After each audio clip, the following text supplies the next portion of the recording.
एक बार फिर आप सबका स्वागत है मेरे चैनल भावी एमसीक्यू क्लासेस पर। इस चैनल पर आपको 11th व 12th क्लास के सब्जेक्ट सोशियोलॉजी तथा 9th व 10th क्लास के सब्जेक्ट सोशल साइंस के सभी लेसन्स के एमसीक्यू के वीडियो प्राप्त होते हैं। यह सभी एनसीईआरटी की बुक्स पर आधारित हैं। ये उन सभी स्टेट बोर्ड्स के छात्रों के लिए उपयोगी हैं जहां एनसीईआरटी की बुक्स लगी हुई हैं तथा सीबीएसई बोर्ड से तैयारी कर रहे हिंदी मीडियम छात्रों के लिए भी उपयोगी हैं।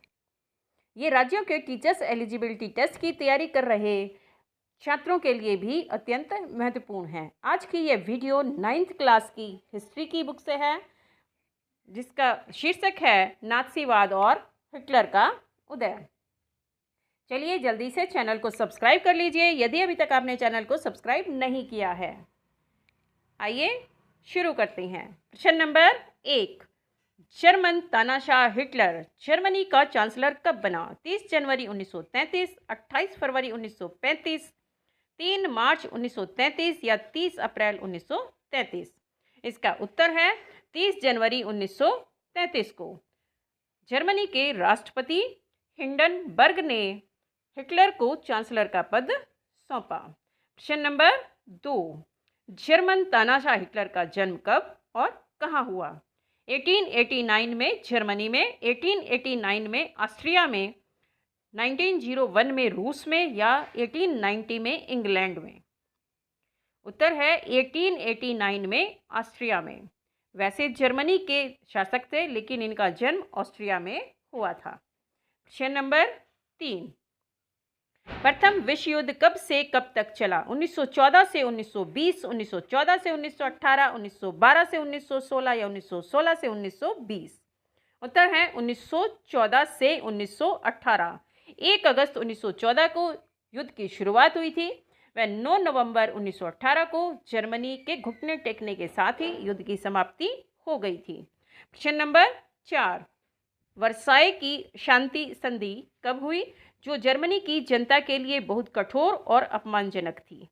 28 जून 1918, 28 जून 1919, 2 जून 1920 या 2 जून 1921? उत्तर है 28 जून 1919 को वर्साय की संधि हुई थी। प्रश्न नंबर 5, प्रथम विश्व युद्ध में विजयी राष्ट्रों द्वारा जर्मनी को तबाही का जिम्मेदार ठहराते हुए उसके ऊपर कितने पौंड का जुर्माना लगाया गया? 4 अरब पौंड, 6 अरब पौंड, 8 अरब पौंड या 10 अरब पौंड? पौंड जो कि इंग्लैंड की मुद्रा है।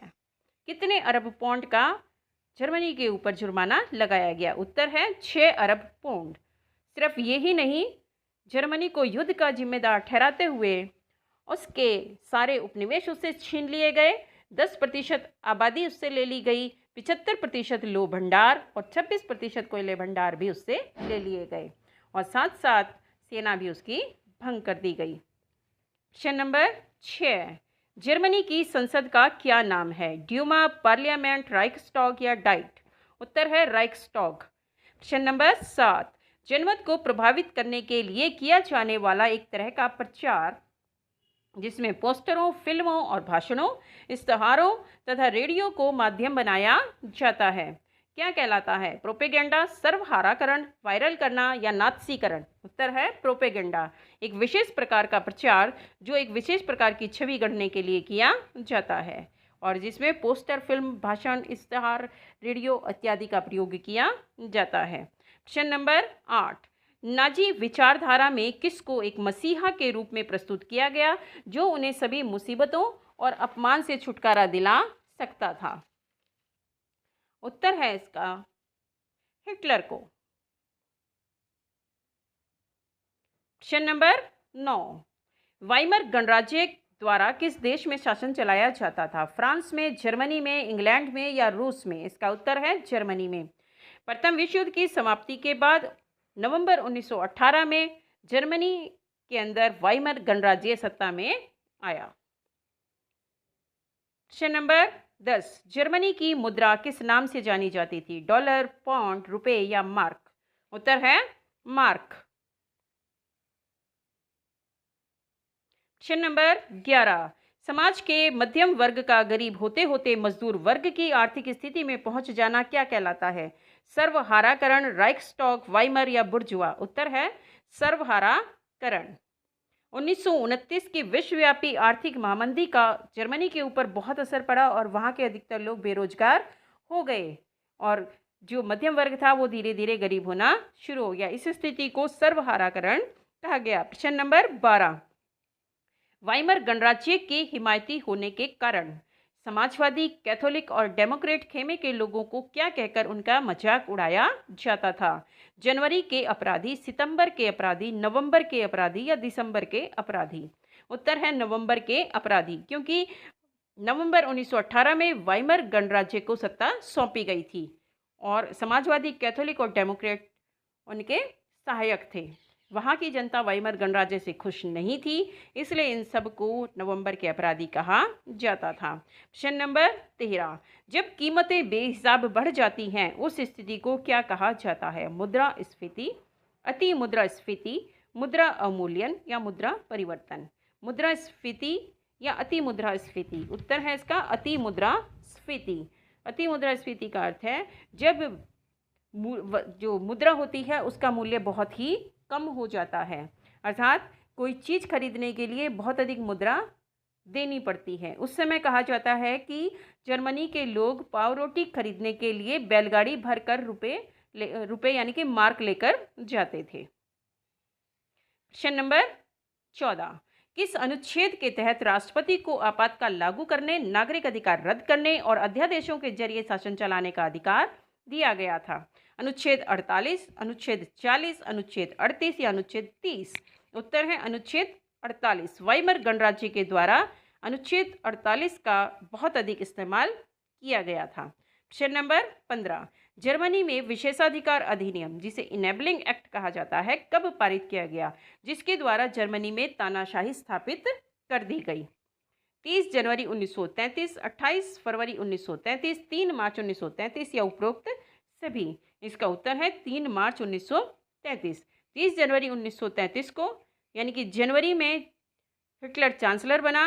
28 फरवरी 1933 को उसने फायर डिग्री नाम का एक एक्ट पारित किया, जिसके तहत प्रेस और भाषा की या अभिव्यक्ति की स्वतंत्रता को निलंबित कर दिया गया और 3 मार्च 1933 को तानाशाह बन गया, यानी कि पूरी तरह से जर्मनी को अपने कंट्रोल में ले लिया। प्रश्न नंबर 16, द्वितीय विश्व युद्ध कब से कब तक चला? 1940 से 1945, 1939 से 1944, 1939 से 1945 या 1940 से 1946? और उत्तर है 1939 से 1945, 1939 टू 1945 तक। प्रश्न नंबर 17, एक जन एक साम्राज्य एक नेता के नारे की आड़ में हिटलर ने 1938 में किस देश को जर्मनी में मिला लिया? पोलैंड को, इटली को, ऑस्ट्रिया को या बेल्जियम को? इसका उत्तर है ऑस्ट्रिया को। प्रश्न नंबर 18, सितंबर 1939 में हिटलर ने ज़्यादा संसाधन जुटाने और राष्ट्रीय सीमाओं का विस्तार करने के उद्देश्य से किस देश पर हमला किया, जिससे द्वितीय विश्व युद्ध शुरू हो गया? फ्रांस पर, इंग्लैंड पर, पोलैंड पर या इटली पर? किस देश के ऊपर हमला किया? उत्तर है पोलैंड के ऊपर।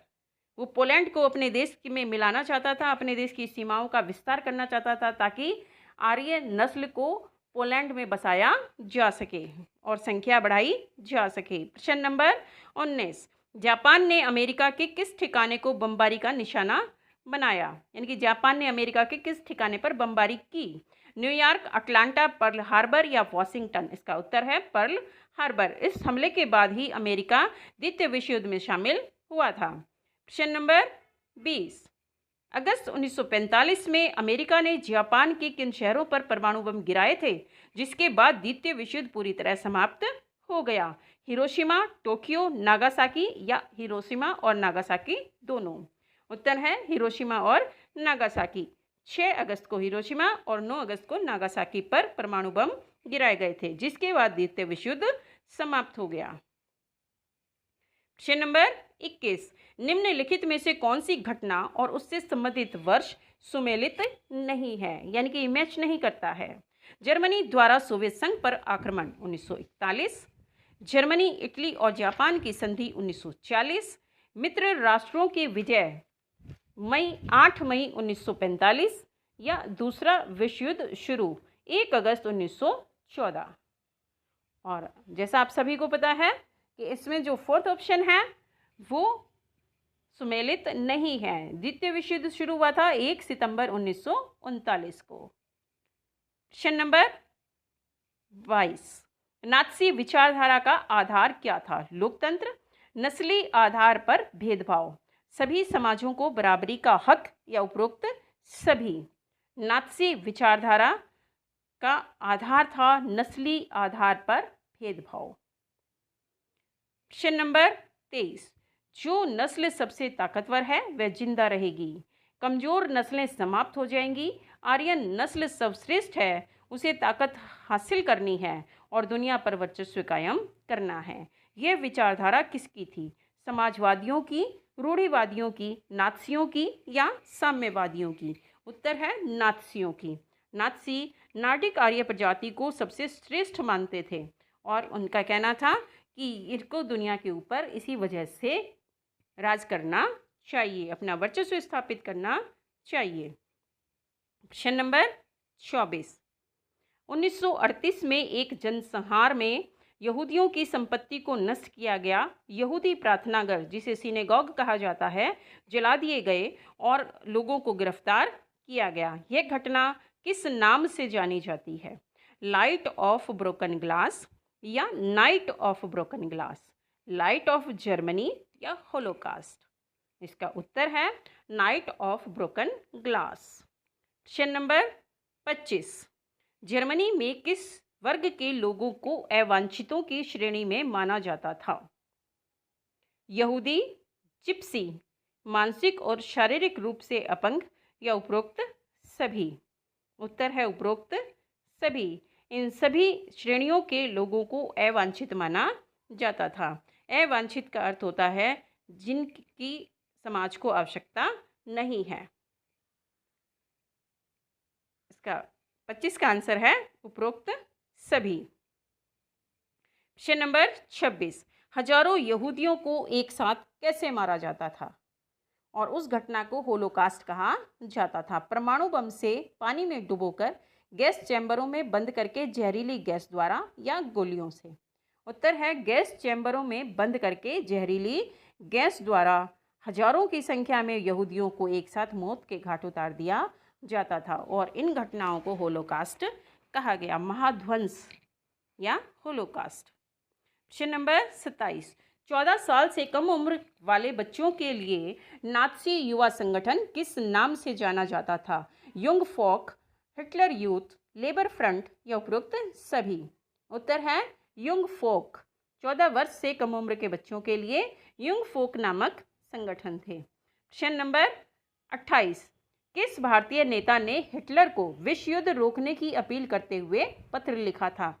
जवाहरलाल नेहरू ने, सुभाष चंद्र बोस ने, महात्मा गांधी ने या रविंद्रनाथ टैगोर ने? इसका उत्तर है महात्मा गांधी ने, जो कि अहिंसा के पुजारी थे। क्वेश्चन नंबर 29, नाजी जर्मनी में महिलाओं के विषय में कौन सा कथन गलत है?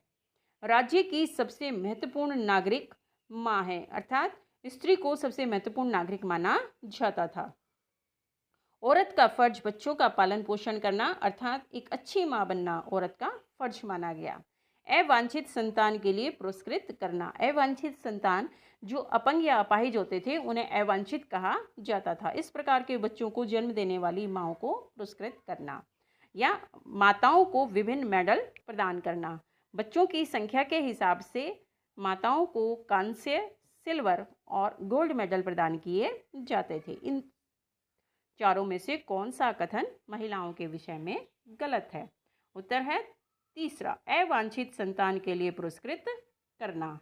अवांछित संतान के लिए स्त्रियों को या माँओं को दंडित किया जाता था। क्वेश्चन नंबर 30, जर्मन प्रोपेगेंडा के तहत प्रचलित शब्दों में कौन से शब्द सुमेलित नहीं हैं?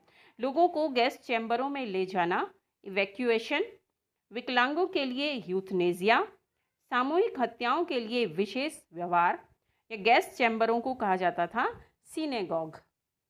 तो इसका जो गलत सुमेलित है वो है गैस चैम्बरों को कहा जाता था सिनेगॉग, जबकि गैस चैम्बरों को कहा जाता था संक्रमण मुक्ति केंद्र, और सिनेगोग यहूदियों के पूजा स्थल थे। प्रश्न नंबर 31, द्वितीय विश्व युद्ध से संबंधित तथ्यों में से कौन सा सुमेलित नहीं है? मित्र राष्ट्र फ्रांस, इंग्लैंड, अमेरिका और सोवियत संघ। धुरी राष्ट्र जर्मनी, इटली, जापान। परमाणु बम का प्रयोग फ्रांस द्वारा। हिटलर की भारी भूल, सोवियत संघ पर हमला। जो इसमें से सुमेलित नहीं है वह है परमाणु बम का प्रयोग फ्रांस द्वारा। परमाणु बम का प्रयोग किया गया था अमेरिका के द्वारा। धुरी राष्ट्र जर्मनी, इटली और जापान थे। इन्होंने 1940 में एक संधि की थी, और मित्र राष्ट्रों में फ्रांस, इंग्लैंड, अमेरिका और सोवियत संघ शामिल थे। और हिटलर की जो सबसे बड़ी भूल थी द्वितीय विश्व युद्ध की, वो थी सोवियत संघ पर हमला करना। उसने सभी मोर्चों को एक साथ अपना युद्ध के लिए खोल लिया था। प्रश्न नंबर 32, नाजी विचारधारा के अनुसार विश्व की सर्वश्रेष्ठ नस्ल कौन सी थी? नार्डिक, जर्मन आर्य, यहूदी, जिप्सी या उपरोक्त सभी? उत्तर है नार्डिक जर्मन आर्य, जो कि विश्व की सर्वश्रेष्ठ प्रजाति थी। यहूदी सबसे निचले स्थान पर रखे जाते थे नाजी विचारधारा के अनुसार। यह थे बच्चों इस लेसन के बहुत ही इम्पोर्टेंट MCQs। आपको यह वीडियो कैसी लगी? वीडियो पे कमेंट करें, वीडियो को लाइक करें, शेयर भी ज़रूर करें, और अगर अभी तक आपने चैनल को सब्सक्राइब नहीं किया है तो चैनल को सब्सक्राइब कर लें, और हाँ, बेल आइकन दबाना बिल्कुल ना भूलें। धन्यवाद।